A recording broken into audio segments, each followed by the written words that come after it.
Sneha steel and furniture centre Salgare. आमच्याकडे steel भांडी, संसार उपयोगी साहित्य, sofa set, furniture, cooler, dining table, आटा चक्की व इतर साहित्यांचे एकमेव ठिकाण एक, व्हरायटी अनेक। आता शुभ मुहूर्ताची सुरुवात सलगरेतील स्नेहा स्टील मधील खरेदीनेच।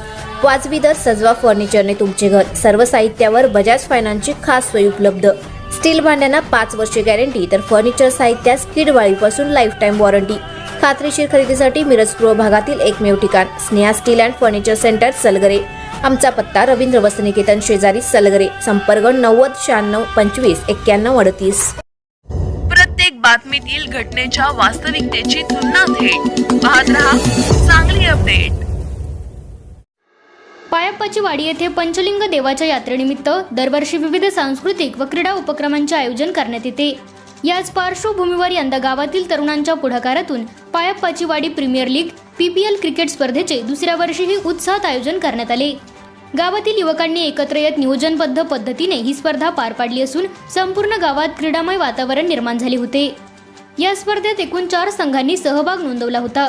त्यामध्ये chairman sports, Panchling sports, Shri Ganesh sports आणि उपसरपंच स्पोर्ट्स या संघाचा समावेश होता। सर्व संघांमध्ये चुरशीच्या लढती पाहायला मिळाल्या आणि प्रेक्षकांनीही मोठ्या संख्येने उपस्थित राहून खेळाडूंना उत्साहवर्धन केले। अंतिम सामन्यात उत्कृष्ट खेळाचे प्रदर्शन करत चेअरमन स्पोर्ट्स या संघाने प्रथम क्रमांक पटकावला। या संघाचे संघमालक मंजुनाथ सावंत असून सलग दुसऱ्या वर्षीही त्यांनी विजेतेपद मिळवून आपला दबदबा कायम राखला आहे। द्वितीय क्रमांक पंचलिंग स्पोर्ट्स संघाने मिळवला असून या संघाचे नेतृत्व पवन जाधव यांनी केले, तर तृतीय क्रमांक श्री गणेश स्पोर्ट्स संघाने पटकावला असून संघ मालक अवधूत साळुंखे यांचे योगदान उल्लेखनीय राहिले। विजेत्या संघांना रोख पारितोषिक व चषक देऊन गौरवण्यात आले। या स्पर्धेच्या रोख रकमेचे बक्षीस महेश दादा मोरे युवा मंच एरंडोली यांच्या वतीने देण्यात आले। तसेच आकर्षक चषक प्रणव देसाई व सत्यजित देसाई शिपूर यांनी, तर शील्ड किरण भोसले यांनी प्रायोजित केली होती। या माध्यमातून स्थानिक पातळीवर क्रीडा स्पर्धांना प्रोत्साहन मिळत असल्याचे चित्र दिसून आले। या स्पर्धेमुळे गावातील तरुणांना आपले क्रीडागुण दाखवण्यासाठी एक उत्तम व्यासपीठ उपलब्ध झाले असून एकोप्याची भावना अधिक दृढ झाली आहे। स्पर्धेदरम्यान शिस्तबद्ध नियोजन, खेळाडूंचा उत्साह आणि प्रेक्षकांचा प्रतिसाद विशेष उल्लेखनीय ठरला।